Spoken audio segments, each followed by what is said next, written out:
በስመ አብ ወወልድ ወመንፈስ ቅዱስ አሐዱ አምላክ አሜን።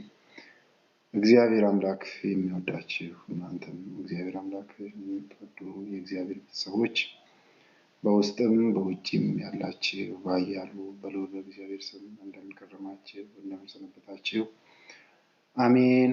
እንዳንራብ አብልቶ እንዳንጠማ አጠጥቶ በዝናብ አብቅሎ በፀሐይ አብስሎ መግቦ ለዚህ ሰዓት ያበቃን እግዚአብሔር አምላካችን ለስም አጠራሩ ዘወትር የተከበረና የተመሰገነ ይሁን። እናታችን ቅድስተ ቅዱሳን ድንግል ማርያም ዘወትር የተከበረችና የተመሰገነች ይሁን። ቅዱሳን መላእክት፣ ቅዱሳን ጻድቃን፣ ሰማዕታት እንደየደረጃቸውና እንደየክብራቸው ዘወትር የተከበሩና የተመሰገኑ ይሁኑ። አሜን።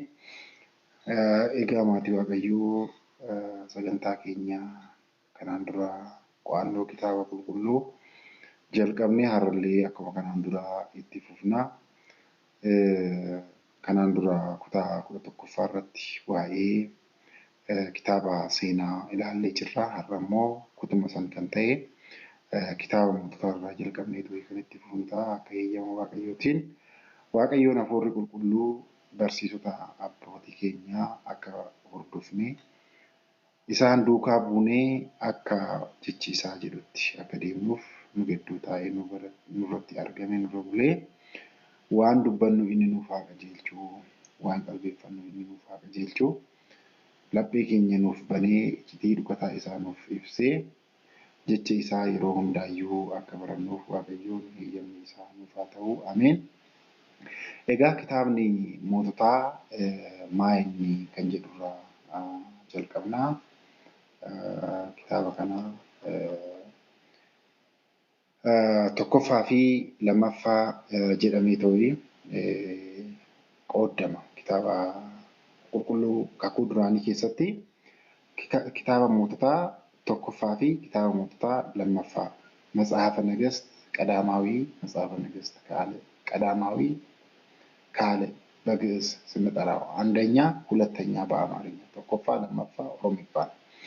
Egaa tokkoffaa fi lammaffaan akkuma kitaaba Saamu'eel tokkoffaa fi lammaffaa hayyoonni 70 Ayihudootaa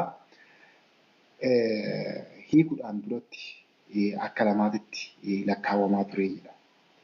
መጽሐፈ ነገሥት ቀዳማዊና ካለ ልክ እንደ መጽሐፈ ሳሙኤል ቀዳማዊና ካለ ሁሉ ከሰባ ሊቃናት የመጽሐፍ ቅዱስ ትርጉም በፊት ይላል። ከመጽሐፍ ቅዱስ ትርጉም እነሱ ከመተርጉማቸው በፊት እንደማለት ነው። እግዚአብሔር ይዘው ለሁለት ይቆጠር ነበረ። መጽሐፈ ነገሥት ቀዳማዊና ካለ kitaabni moototaa tokkoffaa fi lammaffaan hayyoonni Ayihudootaa kitaaba qulqulluu hiikuudhaan duratti egaa kanaan dura maal jennee jirra? Kitaabni qulqulluu kakuun duraanii Ibraayisxii irraa gara Giriikitti hiikamee jira jennee jirra. Irra caalaan kitaabni kakuu duraanii afaan Ibraayisxiitiin kan barraa'e yommuu ta'u, kan kakuu haarawaa garuu baay'een isaa afaan Giriikiffaatiin hunduma osoo hin taane muraasni kan afaan Giriikiffaatiin hin barroofne ni jiru. Kakuu duraanii keessas kakuu haarawaa keessas jechuudha. Akkaataa kanaatiin qabadhaa. Egaa kitaabni kun isaan kun akkanatti hiikuudhaan duratti akka lammaffaatti akka lamaatitti lakkaawwama. Kutaa lamatti lakkaawwama yookiin immoo akka kitaaba lamaatitti lakkaawwama jechuuti.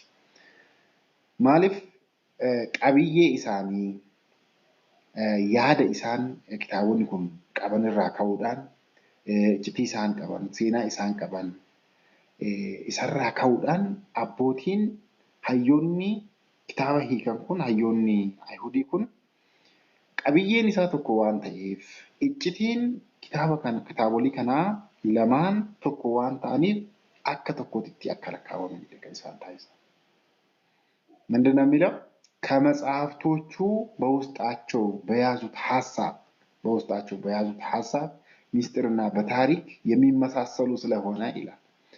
የሚመሳሰሉ ስለሆነ ከወል ፈካተን ዋን ተኢፍ በአንድ እንዲቆጠሩ 72ቱ ሊቃውንት ወስነዋል ይላል።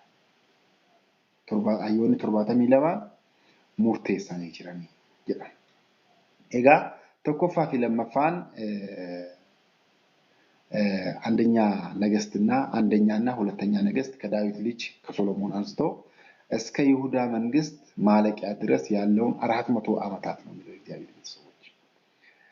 ቁልቁሉ ዳዊት ራጀል ቀቢቶ ቁልቁሉ ዳዊት አቺ ኢልማ ኢሳ ሰሎሞን ይረጫላ ኢልማ ኢሳ ሰሎሞን ጀቹ ከራ አባን ኢሳ ከራ ቦቀቹትቲ ድሎሜ ከራ ቦቀቹትቲ ንዋዩ kitaaba isa tokkoffaa kanarratti abbaan isaa Daawit baay'ee dulloome ture itti qorraa sanii booda dubartii isa oo'istu filanii turanii bira ciisteetti oo'isaa turte jedha እንደዛ ይላል መጽሐፍ ቃል በቃል ማለት ነው እግዚአብሔር ቤተሰቦች inni garuu hin beeku ture iyyuu dullummaa irraa kan ka'e hin beeku ture jedha kanaaf kuni seenaa Daawit gara dhumaat irratti gara dullummaa irratti kan turedha.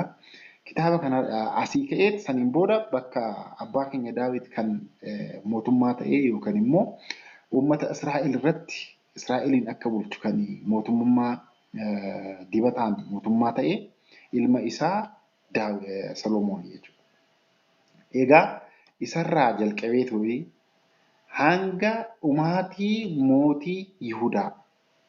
Egaa maatii Waaqayyoo እስራኤላውያኑን ገረ ከነዓን እርገሴነኒን ቦዳ ወደ ከነዓን ወደ ምድረ ርስት ከገቡ በኋላ ተከፋፈለ ወይንም ደግሞ ለሁለት ተከፈለ ቡልቺንሲ ቢየሰኒ ከንቶኮ ቱሬ ሰበባ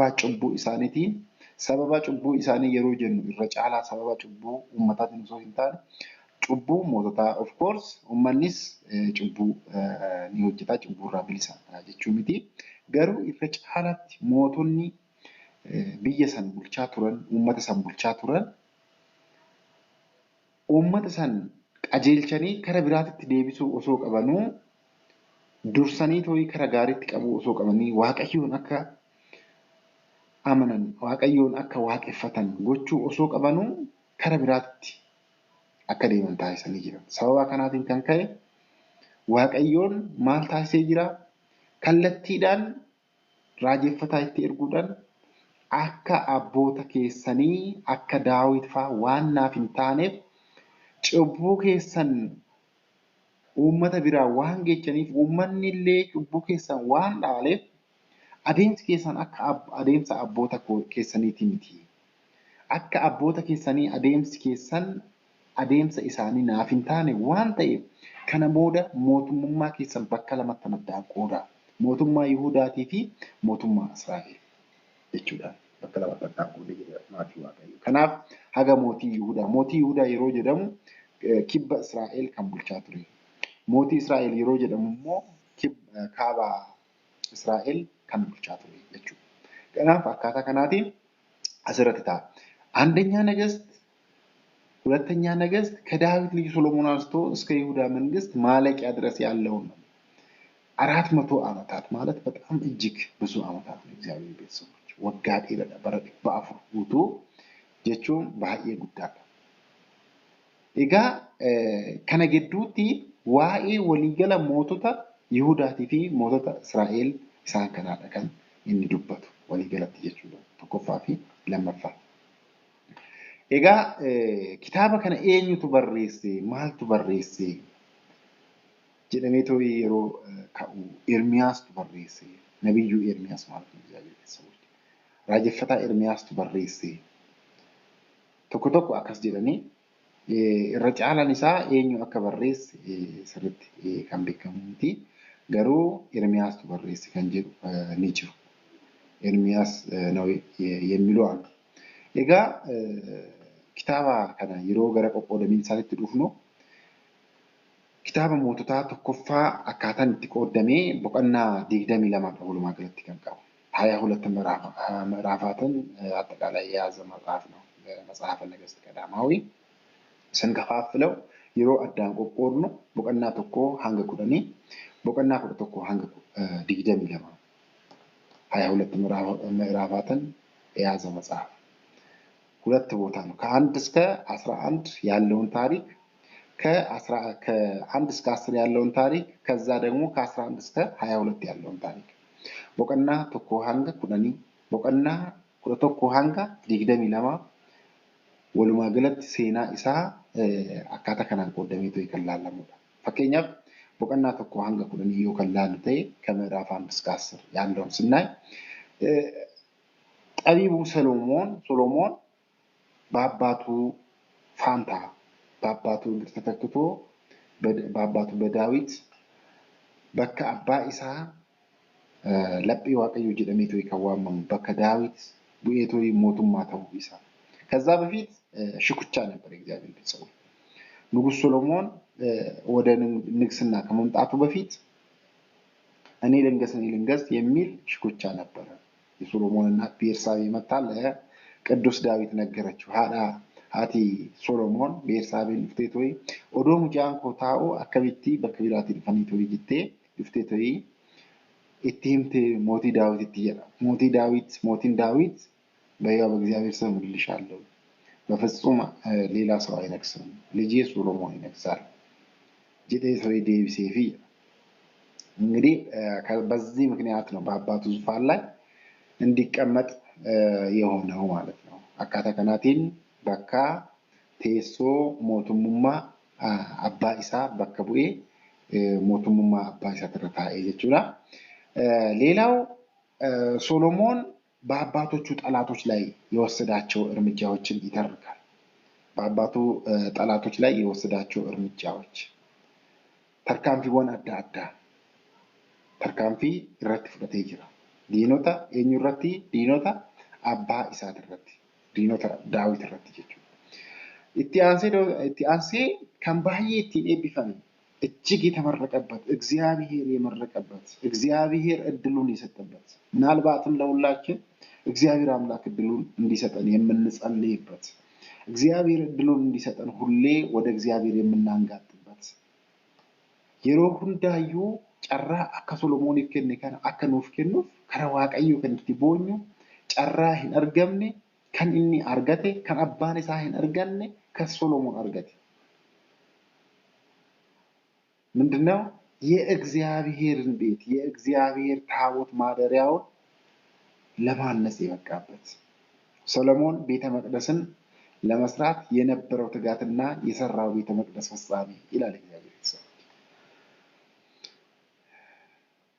ሞቲ ሶሎሞን መነ ቁልቁሉማ ከና ሆጀቹዳፍ ቡአበይ ሄዱ ኬስ ወጎተ ሄዱ ደበርሴ ይችላል bakka biraati mukkeeni mana qulqullummaa kanaaf ta'u bakki biraati feesiseet bakka san immoo midhaan kennaa ture keessattuu yoo kiraam wajjin mootii kiraam jedhamee ta'e waamamu ከኪራም ጋራ ጽድና ዝግባ ሲለዋወጥ ነበር የእግዚአብሔርን ቤት ለመስራት ማለት ነው። አካታ እትወጀቱን ለዋቀዮን ቲማት እያንዳንዱን እንዴት መስራት እንዳለበት እግዚአብሔር አምላክ ሲነግረው ነበር ለሶሎሞን አስቡ የእግዚአብሔር ቤትን መስራት ማለት መታደልን ይጠይቃል። መነቁልቁሉማ ሆጀቹ ጀቹን ይሄየማ ዋቀዮ በርባችስ ይሄየምኒ ዋቀዮ የወንጅራቲን አለት ይሄየምኒ ዋቀዮ የሆነ ወሊን እንጅራቲን አለት ሆጀቹ እንደንዴ መስራት አንችልም። የእግዚአብሔር ፍቃድ በቀጥታ ለነብዩ ዳዊት ለልበ አምላክ ዳዊት በቀጥታ ስለነገረው አንተ አሰራልኝም waan hundaayyuu qopheessee xumuree jira maaltu narraa eegama maaltu na barbaachisa heeyyama keetiin alatti waan mana qulqullummaa kanaaf ta'u hunduma isaatuyyuu kinoo qopheessee jira jedhee waaqayyoon gaafate bafasuma yoone hin ta'u ati mana waaqayyoo mana koo naaf ijaartu haa ta'u malee fedhii keetirraa kan ka'e hawwii keetirraa kan ka'e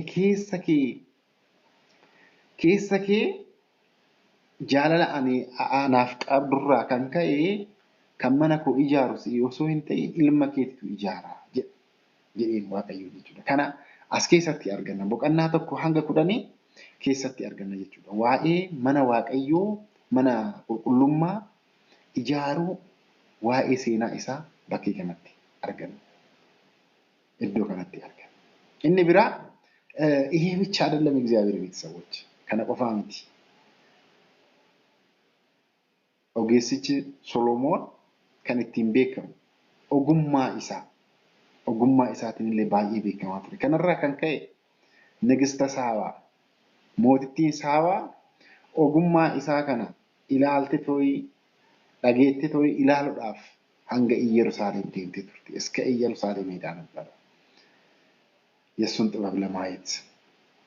የሰሎሞን ጥበብ ለማየት ንግስተ ሳባ ጉብኝትና በዘመኑ ስለነበሩ ነቢያት ናታን፣ አኪያና ኢዶ ይተርካል ይላል። ብዙ ነቢያቶች ተነስተዋል። እግዚአብሔር ይመስገን ብዙ ነቢያቶች ናቸው። ኢትዱፍናቲ ይላል ተኮን ስርት ይላል። በተለይ ታላቁ ነቢይ ኤልያስ ራጀፈታ ጉድቻ ማን ክርስቲያና ኬኛ የሮ ሁንዳዩ የሮ በርሲስቱ ራጀፈቶታ ጉርጉዶ ኬሳ አበይት ነቢያት ተብሎ ከሚጠሩት ነቢያት ውስጥ አንዱ የሆነው ስለ ነቢዩ ኤልያስ እንዲሁም ኤልሳ ደቀ መዝሙሩ ኤልሳ ዋይ ኤልያስ ስርት ዱበተማቲ ዋቀዩ ኬሰቱዩ በረከና ኬሳ ባይ ሱከኔሳ ከቱሬ ዋቄ ነምቶልቼ ሄዱ ሱከኔሳ ቱረንቱ ቱሬ ይወጣት እጅግ የሚቀፉ እጅግ የሚያስጠሉ ጣዖታትስ ሲከተሉ ነበሩ። እንግዲህ akkuma siniin jedhetti mootota Yihudaatti mootii ta'anii fi mootota Israa'elitti bakka lamatti addaan qoodamee ture siniin jedhee jira. ሁለት ቦታ ተከፍሎ ነበር። inni tokko kibba Israa'el inni biraa kaaba Israa'el magaalaa isaanii gegeeddaruudhaan Yihudaa fakkeenyaaf bulchiinsi Yihudaa gosa lama ሁለት ነገድ በመያዝ መጋላ ሞቱማ ኢየሩሳሌም መጋላ ጉድቲ ኢሳኒ ኢየሩሳሌም ጎቹዳ ኢሳ ወር ካባ እሞ ገሬ ኩዳን ጎሳ ኩዳን ኦፍ ኬሰቲ ቀባቹዳ መጋላ ኢሳኒ ሰማሪያ ጉቻቶ ይቱራል ቱራ ኤጋ ኩኒ ከም ከይማኒ ኤካም ሰው ዋቀዮ ትራኒ ሎላ እቲ ኤካም ዋቀዮ ትራን kan ከይማኒ tokko ture bulchiinsaani keessattuyyuu mootii bakka Solomoon bu'een booda kana booda mootii keessan mootummaa keessan bakka lamatti addaan qooda na yaalle bakka lamatti addaan qooda jedheen ture. Egaa waa'ee kana taasaa kun highlightii isaa akkaataa kanatti ilaalaa turra deemaa jirra. Booda immoo tokkoon isaa itti dhufnee ta'uu hin taane jechuudha. Iyyaandanuun iyyamartaan na yaalle ሰዎች itti aansuudhaan boqonnaa 11 hanga 22 kan jiru እንግዲህ እዚህ ጋር ደግሞ ሰው ጥሩ ነገርን ይሰራል ዋን ጋሪን ይሆጀታ አዴምስ የሮ ወይ ዋቀዮ ወሊኒ ታሲሳ ዋን ዋቀዮን ሳንጀድኒ ራወታ አካታ አጀጀ ዋቀዮቲን ኦዱማ ዴማ ጅሩ ሞተ ሰቡፈታ ኦሱማ ዳንዲ ስሪ ከነቀባቻ ዴማ ጅሩ ቆርማን ትዱፌት ለፋን ይሰዳ ቆርማን ትዱፌት ከራራ ይሰቀባ እዚህ ጋር ንጉስ ሰለሞን የእግዚአብሔር እንዴት የሰራው ንጉስ ሰለሞን ማነ ዋቀዮ ከን ሆጀት ሞቲ ሰሎሞን ጨራቂ ሄዱ ሰንኬስ ደብሬ ጣሪ ሄዱ ሰንኬስ ደብሬ ማነ ዋቀዮ ከን ሆጀት ሰሎሞን ዶጎጎረ ጉዳይ ይሳው ዋቀዮ ኢሳትራ ዋን አደ ኢሰባስ ዋቀዮ ኢሳትራ ዋን አደ ኢሰቱት ዶጎጎረ ጉዳይ ምንድነው ያደረገው? የአህዛብን መጫፈ ሞቱታ የአህዛብን ሴቶች ወደደ በፍቅራቸው ወደቀ ይላል። ሰሎሞን በፍቅር አንስት ይላል ወድቆ ለጣዖት መስገዱ በጣም የሚያሳዝነው እግዚአብሔርን ሲያመልክ የነበረው ሰሎሞን ዋቀዮን ዋቀፈቻ ከንቱሬ ሰሎሞን ማነ ዋቀዮ ከነጆቲ ሰሎሞን ጋትራ ሰን ሁንደ ያንን ሁሉ እንጨት አጓጉዞ ያንን ሁሉ ቀበኝ ሰን ሁንደ ባሲ ጣሪ ሰን ሁንደ ወጋ ሄዱ ፉዳቴቶይ ከን እቲ ፉዳቴቶይ ማነ ዋቀዮ ከን ሆጀቴ ሰሎሞን በፍቅር ወደቀ ይላል። ጃለላ ምናልባት ጃለላ isa jaalala sirrii osoo ta'in jaalala ejjaatiin kufee በፍቅር አንስት ወደቀ እነዚህ አንስትም ደግሞ ጣዖታትን የሚከተሉ ነበሩ። በአብዛኛው ጣዖታትን የሚከተሉ ዋቄ ነምቶቼ ከናማና ቱረን የመስገጃ አጸድ ሰርተው በሱ የሚያመልኩ ዋን ኢልሚናማ ሆጅቴት ከን ሰገዳ ቱረን ሞቱታ አከና ዱበርቶታ አከና ጃለቴ 700 ሚስቶች ነበሩ። ማ ሶሎሞን ሀዳ ወራ ኒቲወን 700 ቅመጥ ማል akka jedhamu beeku afaan Oromootiin bakka adda addaatti kennaa maqaa adda addaatti fannoo jedha. Dhiirri maqaa biraa qaba. Yeroo dubartii takkatti zimbiidheetuma dhageetoo itti galee. Kanaaf dubartoota ቅምጥ የሚባሉ 300 ቁባቶች ይላል። ይበሰዲ ጉቱ 700 እና 300 እጅግ የሚገርም ነው። ባይ ከና ሳባ ከናቲ ከነ ቆፋምቲ እነሱን በማፍቀሩ ብቻ ነበር። ኢሳን ቆፋ ጃላቹ ቆፋ ይንቱር ዮኪን ሞ ጃላላ ኢሳኒቲን ኩፉ ቆፋ ይንቱር እነሱ የሚያመልኩትን ኢሳን ገመቺሱዳፍ ጀዴ ዋን ኢሳን ዋቅፈቻ ቱረን ዋቅፈታ ቱረ ይህንን ሲሰራ ነበር። እግዚአብሔር አዘነ። እግዚአብሔር ያዝናል። በእውነት እግዚአብሔር አባታችን ያዝናል። አካሄዳችን እሱ በሚለን ካሌ አካታ ኢኒ ጀዱን ዮ ዴሙ ባል አካታ ኢኒ ኑ አጀጄን አጀጄ ኢሳ ዮ ራዋቹ ባል ኑቲ ገዲሳቲስ ገደ ሆማ ሀምቱ ዴቢቱ እንደንደኝ ዮ ኢኒ ገራኑ ላፊቶይ ኑራ ዴቢኤን አለቲ ኑቲ ገደ ኢቲ ገዴ ዮ ገደሌ ተርካንፊ ፍለታ የትም ልናበልጥ ማንችልበትን እርምጃ ነው የሚወስድብን። በኪፌን ሶሴን የትም ብንገባ አቦቲን ታይታ ኤዶ ጅሩት ኑልቻን ሁሉም ሳንቱዩ ተርካንፊ ዮንሮት ፍራቹዳ በርባደን ጀላ ዱከና ዮካን መነቢራ ሴና ሃዳ መና ሚቲ akka haadha manaatitti dubartoota 100 akkasumas dubartoota immoo dhuskaadhaan yookiin akkasitti qimnat kan jedhamu san isaasan 300 walumaa galatti 1000 jechuudha. Andish isaan kana fuudhe isaan kana qabaachaa ture akka qabeenyaatti akka qabeenyaatti jechuudha. Bexaam የሚገርም sababa kanaatiin isaan kana jaalachuu qofa hin turre jaalala isaaniitiin kufuu qofa hin turre waan isaan itti amanaa turan waan harki namaa tolchetti amanaa turan dubartoonni kun dubartoota አይዛውታት በእግዚአብሔር የማያምኑ ሴቶች ናቸው። የሌላ ነገዶች ሴቶች ናቸው። በእነሱ ፍቅር ወደቀ ይላል። እግዚአብሔርንም አሳዘነ ይላል። ከነገደ ኤፍሬም የነበረው ኢዮርብዓምም በሰለሞን ላይ ተነሳ። እንግዲህ እንደዚህ ነው የሚያደርገው። አያችሁ ሞቱማ ኬኛ ዋቀዮን አዴምሰ ኬኛ ኢሰወኒን ዮዴምኒ ሞቱማ ኬኛ ተስገቢ አርገታ አከ ተስገባው ብይ ኬኛ አከ ተስገቡ ታስሰዋል። ሰለሞን እስራኤላውያንን ሲያስተዳድር በነበረበት ዘመንና ጊዜ የተረጋጋ ጊዜ ነበረው።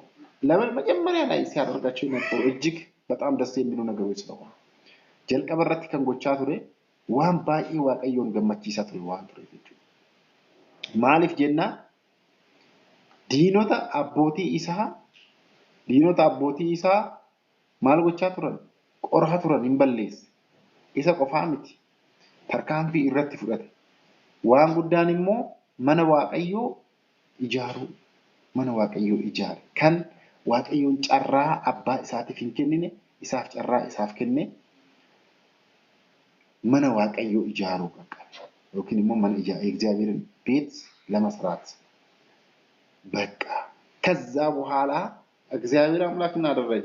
መንግስቱን እያደላደለለት ሞቱማ ኢሳ ታስገቤሳ ሞቱማ ኢሳ keessatti zamana isaa zamanni inni bulchu keessi nageenyi jiraachaa dhufe. Saniin booda maal godhe? Waan amma kaasni kan garasti seene jechuudha. Dubartoota Ahzaabota wal irratti jaalalaan kufe. Saniin booda maal gochuu jalqabe Waaqayyo? Namuma isaa irratti kaasaa ture. ከነገደ ኤፍሬም የነበረውን ኢዮርብዓምን በሰሎሞን ላይ መነሳቱ። በሰሎሞን ልጅ በሮብዓም ዘመን የእስራኤል መንግስት ለሁለት መከፈል ይላል። ለሁለት ተከፈለ። የእስራኤል መንግስት ለሁለት መከፈል። ስለ አራቱ የይሁዳ ነገስታትና ስለ ስምንቱ የእስራኤል ነገስታት አይታችኋል። አካውል ሲመርካሉ አራቱ የይሁዳ ነገስታት፣ ስምንቱ የእስራኤል ነገስታት። ይሁዳ ሌላ ሀገር፣ እስራኤል ሌላ ሀገር አይደለም፣ አንድ ወገን ነበሩ።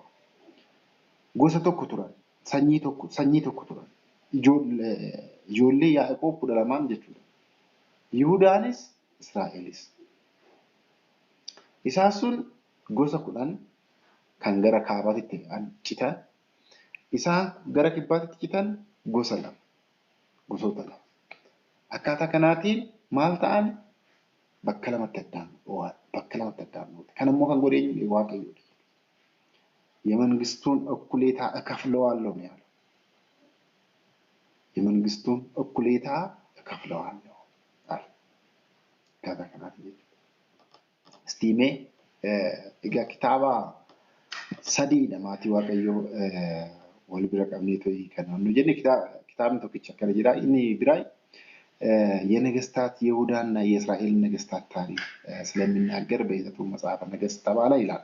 ከነሴናን ለት ይላል ጅራ ኪታብን ብራሞ ከሚጀነው መላኪም ይባላል ይላል በዕብራይስጥ አፋን ሂብሮታቲን መላኪም ጀለማ የኙ ኪታብኒ ሞታ ኢኒ ተቆፋ ኩን ጀቹ ማል ጀቹዳ መላኪም ጀቹ ቡልቺቶታ ጀቹዳ ካን ኡመታ ቡልቻም ጀቹዳ በር ኢትበራይ በር ኢበሸኒፊ ጃተሚ ለማለት በር ኢፊ ጃተሚ ለ ከክርስቶስ ልደት በፊት ቅድመ ልደተ ክርስቶስ በ562 ዓመተ ምህረት ዓመተ ዓለም የተጻፈ ነው። ኤዶን ኢትበራይስ ኪታብን ኩን ኢየሩሳሌም ረት ተውሳ መጋላ ኢየሩሳሌም ተውሳቲ እንግዲህ ቀብዬን ኢሳ የሰሎሞንን መንግስት የሰሎሞንን ቤተ መቅደስ መስራት የቤተ መቅደሱ ሰሎሞንን እግዚአብሔርን የለመነውን ልመና ለቤተ መቅደሱ ሰሎሞን እግዚአብሔርን የለመነው ልመና አከሚት አከጃሩ ደንደው ከዛ በኋላ እግዚአብሔርም ቃል ኪዳን ገባለት ጥበብን እንዲሰጠውም እንትን አለ። ከዛ ኪታቡን ይኩን ተኮን ሳት ያካትሳን አኖ ጀደን ለምሳሌ ከምዕራፍ 1 እስከ 11 ይላል። ሁለተኛው መጽሐፍ የንጉስ ሰሎሞን ንግስናና የቤተ መቅደስ አሰራር ያው ከጀልቀበረት ካስነሳ akkasumas 12 hanga 17 deejjira kunimmoo suni 11 egaa akkaataa barreeffama itti barraa'e akkaataa barsiisa itti barsiifameedha malee dhaqee qabiyyeen isaa tokkodha. Bara 500 fi 62 562 bara 500 fi 62 ቅድመ ልደተ ክርስቶስ jechuun dhaloota Kiristoosiin duratti bara 562 irratti kan barraa'edha kan jedhu. Egaa maalan jechaa jira? Bakka kanatti immoo kitaabni kun akkaataan inni itti qoodaa jiru. Fakkeenyaaf boqonnaa 1 hanga 11 jedhee sun boqonnaa 1 hanga 10 jedhee sun samiin booda immoo boqonnaa 11 hanga 22 jedhee bakka lamatti qooda. Kun immoo tokkoon isaa fakkeenyaaf boqonnaa 1 hanga 11 itti qoodee 12 deebi'ee hanga 17tti sila Yihudaanna Israa'el መንግስት qabiyyeewwan bakka tokkotti dimshaa cimmu jedhisan bittinneessituu fi akkaataa kanatti dhaqee ta'uu maa'inni seenaasaa kitaaba kana gidduu gala taasifachuudhaan jechuudha. Kitaaba moototaa jedhamu kana moototaa tokkoffaa jedhamu kana isaan ala kan hin baane ta'uu isaati. inni biraa boqonnaa 18 hanga 22 ስለተከፈለ መንግስት amma bakkee sanitti hin tuqne iyyuu mootummaa bakka lamatti addaan dhooye. Mootummaa kam? Mootummaa Solomoon biyya Solomoon mootii Solomoon bulchaa ture kanatti bakka lamatti addaan dhooye. Mootummaa Yihudaatii fi mootummaa Israa'el jenneetu kan biratti waamama ture. Sababaa maaldhaan sababaa cubburraa kan ta'edha ilaalla tokkoon tokkoon isaatiin. ከምዕራፍ 2 እስከ 12 እንደገና ከምዕራፍ 1 እስከ 43 ሶሎሞን በዘመነ ንግስና ያስተዳደረውን ይላል የሰለሞንን ጥበብና እስራኤልን የመምራት ብልሃቱን እግዚአብሔር ብልሃት ሰጥቶታል። አከምቲ ኡመተ ቡልቹ አከቀው ዋቀዩ ኦጉማ ከሚይ ture ሞት ከሚረዩ ጫላ ለምን ልጅ ነበር ዳኡማ ለረጅት ዋንትሬ ዋቀዩን ኦጉማ ከሚይ ogummaa yoo jiraata ta'e waan baay'ee gochuun waan kun samboo dhufa waan ta'e jechuudha. Xibab kaallamuu waa'ee daa'imaa wal jijjiiran dubartoota lamaa akkaataa inni itti murtii murteesse akkaataa murtii itti murteesse isa qorachuudhaaf jedhaniit dubartoonni lama daa'ima tokko irratti wal lolanii tunis kiyyaa jetti saniin booda akkaataa inni itti isaaniif murteesse kuni ogummaa isaa sirriitti kan agarsiisudha. Ogummaa bulchiinsaa isaa agarsiisan keessaa inni tokko isa kanaadha. Kanaaf kan ammoo kan kenneef eenyuun Waaqayyoodha jechuudha. Isa kan argachuudhaaf garuu akkanumatti kan argate osoo hin ta'in kadhannaadhaan argate maatii እግዚአብሔርን ከለመነው በንጹህ ልብ እኮ እግዚአብሔርን ከለመነው ለቤ ቁሉዳን ዋቀዮን kan kadhannu ta'e waaqayyoon nuuf kenna nuuf laata እግዚአብሔር ይሰጠናል waan kadhanne san nu dhorkata kanaaf kana ilaalaa achi mootittii Saabaan ogummaa isaa kana dhageecheetu isa bira dhaqu akkasumas yeroo dha'itu akkanumatti kadhannoo jettee miti እንቆቅልሽ ሂቦ akka jechuuti tarii kallattiidhaan hiikkaa isaa haa ta'u beeku እንቆቅልሽ wanti jedhamu gara Oromoofaatti fakkeenyaaf እንቆቅልሽ millaaqilሽ jedhama Amaariffaan yeroo gaafatamu afaan Oromoofaatiin immoo hibboo hibbakka kan jedhamu waan akkasiiti dhaqee walitti waan dhiyaatudha. Kanaanillee isa qoruudhaaf dhaqxee turte kanaanillee isa qortee jirti hibboodhaan jechuudha. Boqonnaa 12 hanga 22 የሰሎሞን መንግስት ለሁለት መከፈል የተከፈሉት ይሁዳና የእስራኤል ነገስታት ታሪክን ይገኛል። ቅድም ያየነው ነገር ነው። በይሁዳ ሁለቱ ነገር ላይ ሮብዓም ነገሰ ይላል። ሮብዓም ሞቲ ሮብዓም jedhamu kan mootii ta'e ta'uu isaa አንደኛ ነገስት ምዕራፍ 12 ላይ egaa kuni waan inni jedhu maal jedha ሁለቱ ነገድ በደቡብ ፍልስጤም ተቀመጡ ሰፈሩ ከተማቸውም ኢየሩሳሌም ነበረች ወንድ እንደለት ሲል ሞቶኒ ለማ kan ይሁዳ kuni eenyu gosoonni lamaani bulchiinsa Yihudaa keessatti qabaman magaalaa isaanii gudditti Yerusaalem taasisan yookiin Yerusaalem turtee jedha. በእስራኤል 10 ነገድ ብረት ዋን ካስን jechuudha. Gosoonni 10 ይሄ ደግሞ ዘርዘር አድርጎ ነው የሚያስቀምጠው። ኢዮርብዓም አያችሁ ሮብዓምና ኢዮርብዓም ይላል ማለት ነው። ሮብዓምና ኢዮርብዓም mootota bulchiinsa lamaan Yihudaa irratti kan mootii ta'e Rooba'aam jedhameetu waamama. Gosoota kurnan irratti immoo gosoota lamaan irratti Rooba'aam yeroo jennu gosoota kurnan irratti immoo Iyyoorba'aam jedhama. Magaalaa isaanii inji jijjiiran yeroo kaan Samaariyaa taasisaa turanii bakkee kanarratti Seekeem magaalaa Seekeem jedhamteetu waamamtu giddugala isaanii magaalaa achi taasisuudhaan akkaataa saniitiin Israa'eliin bulchaa turanii egaa hanga bara 200tti jedha magaalaa Israa'eliin bakka lamatti bakka lamatti addaan qoodanii too'i bulchaa turanii yookiin immoo siyaasa tadaaddiruu ነበረ. እንግዲህ eenyutu kitaaba kana barreesse jedhamee too'i yeroo dubbatamu nabiyyuu Ermiyaas እንደጻፈው ይነገራል. ኤርሚያስቱ yookiin immoo mootii Ermiyaastu barreesse jedhamee raajeffataa Ermiyaastu barreesse jedhameeti dubbatamaa. Kunneen immoo mootii Solomoontu kan jedhan ni jiranii akkasumas Hisqiyaas kan jedhu ni jira. Akkaataa tokkoon isaatiin yommuu ilaallu kitaaba kana mee isiniifan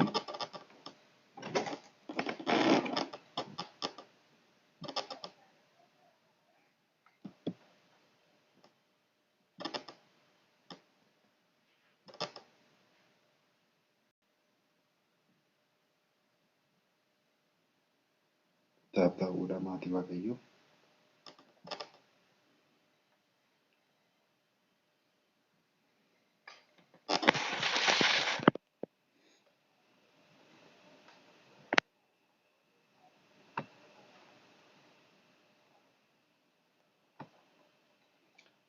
Kitaaba maal kaasaa maal nuun jedhaa ምዕራፍ 1 ላይ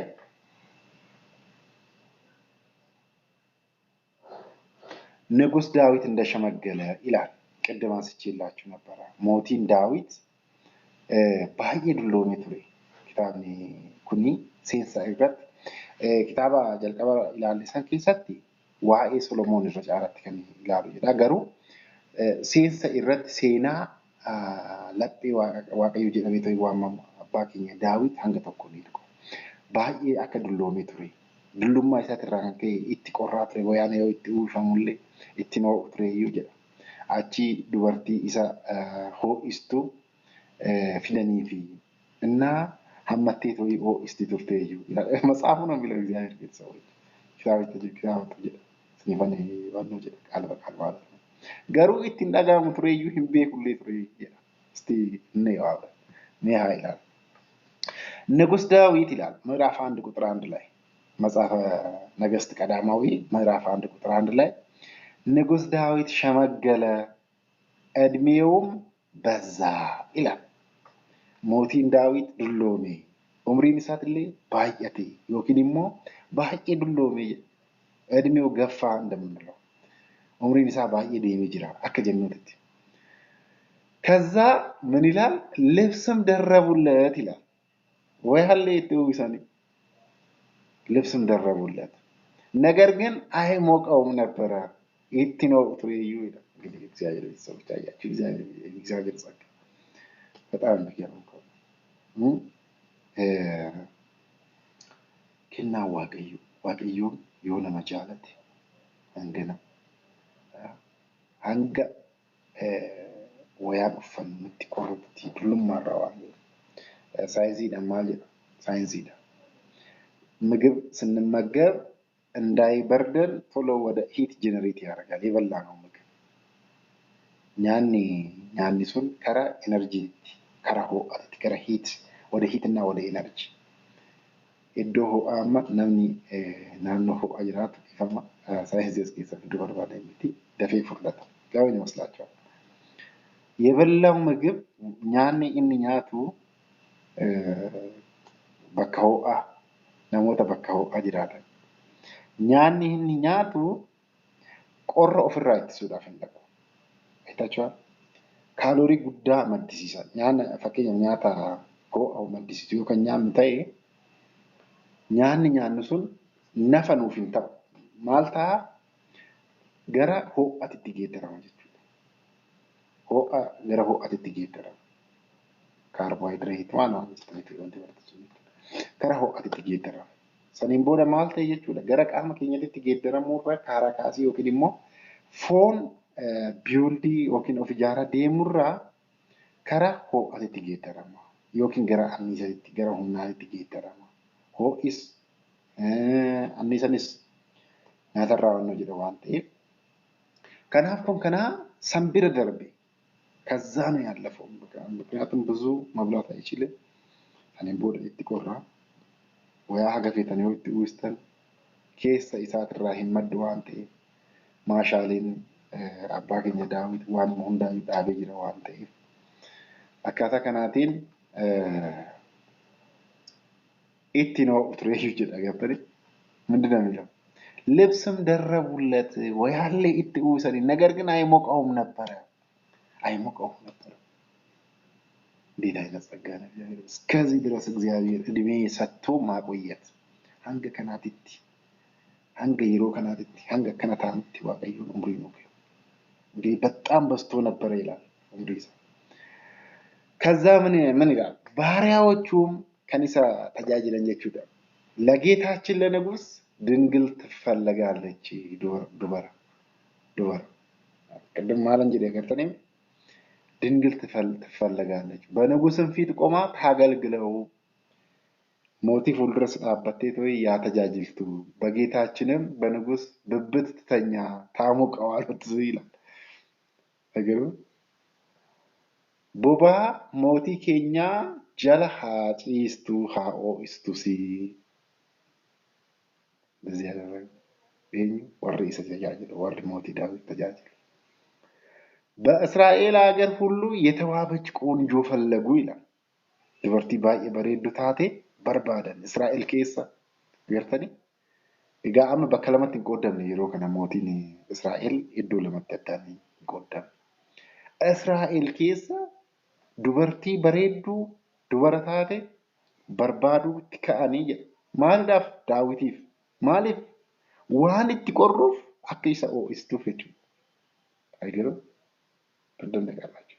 እኔ ደነቅ አና ናያይ ለዚህ አይነት ተናለ ጸጋ እስከዚህ ድረስ እግዚአብሔር እሺ ቆንጆ ፈለጉ በእስራኤል በቀኑማ ተኩለ ኮፍሳ ሰዲቅራት ምዕራፍ 1 ቁጥር 3 ላይ አያችሁ በእስራኤል ሀገር ሁሉ የተዋበች ቆንጆ ፈለጉ ሱነማይቱን አቢሳን ማገኙ ይላል። ሱነማይቱን ታቢየ ሱናሚ ከንታቴ አቢሳ ነው ይላል። ዱበርቲ ይላል አርገታኒ ዱበራ ላላ ወደ ንጉስም ይዘዋት መጡ ይላል። ወደ ንጉስም ይዘዋት መጡ ገረ ሞትቻት ሲኝ ገረ ዳዊት ደኔ ይፋኒ ቆነጃይቱ እጅግ ውብ ነበረች። በጣም ታምር ባይ በሬድ ትሬዩ እጅግ ውብ ነበረች። ንጉስንም ትረዳውና ታገለግለው ነበረ ይላል። አያችሁ ሞትቻስ ባይ ተጃጅል ትሬ ባይ ይሰገርጋርቲ ትሬ ትረዳውና ታገለግለው ነበረ ይላል። ትረዳውና ታገለግለው ነበረ። እጅግ በጣም የሚገርም ማንት ባይ ነው ድንጉገሩ ንጉስ ግን አያውቅም ይላል። ንጉስ ግን አያውቃትም ነበረ እንበክሬ እዚህ ጋር አያውቃትም ባከየሉ ይካላማ ይላሉ እንዴ እስቲ ሌላ በአንድምታ ተኩማ ተኮፋራ ማልኪ ወርባደ ከንዲሁም እዚህ ጋር ጥቅል ነው ለምን አያውቃትም የሚለው ቃል አካታ ቁልቁሉ በርሲሰመነ ክርስቲያና ከኘቴን ከራ ለማ ይሁን እንደምደኛ ተኮፋ ይምቤኩ ኤኙ አከታቴ ይምቤኩ ኤኙማ እሺ ይምቤኩ እንደማለት አያውቃትም ነበር ስለ እንደዛ ነው እንችላለን። እንደ እንትኑ አገባብ እንደ ቃሉ አገባብ አካታ ሲንሳ ይቻላል። ገማ ቢራቲን ኢሞ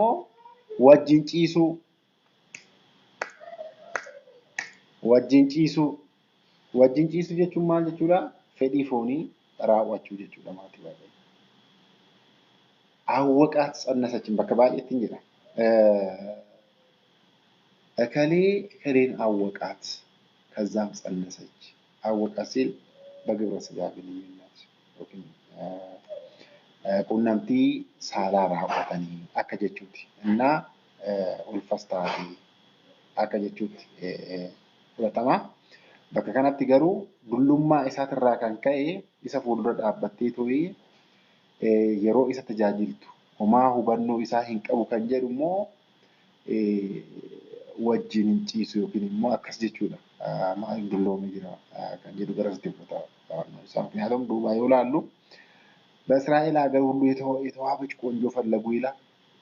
ሱነማይቱ አቢሳንም አገኙ ወደ ንጉስም አመጧት ይዘዋትም መጡ fuuldurattis tajaajilaa turte jedha garuu inni ishii hin beeku ture jedha ይሄ እንግዲህ ስለ ልበ አምላክ ዳዊት ይልና ከና ገድሞ ዋኤ mootii Solomoon akkamitti gara mootummaa isaa akka dhufe ilaala. Fakkeenyaaf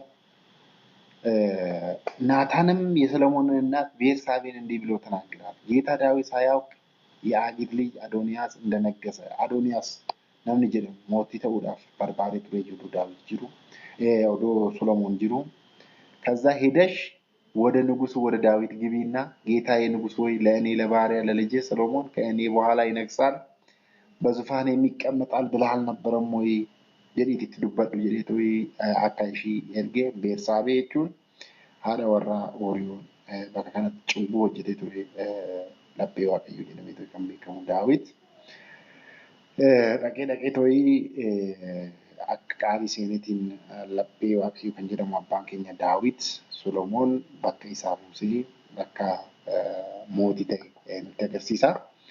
Egaa dhugumatti waa'ee mootota Israa'el bulchaa turan abbootii keenya waa'ee isaanii har'a ilaallee jirra itti fufna borraa illee waaqayyoon kakaasee nu jalqabsiisee nu xumursisee galannee fi kabajni isaaf haa ta'u ወስብሐት ለእግዚአብሔር ወወላዲቱ ድንግል ወለመስቀሉ ክቡር አሜን። ኤጲፋማ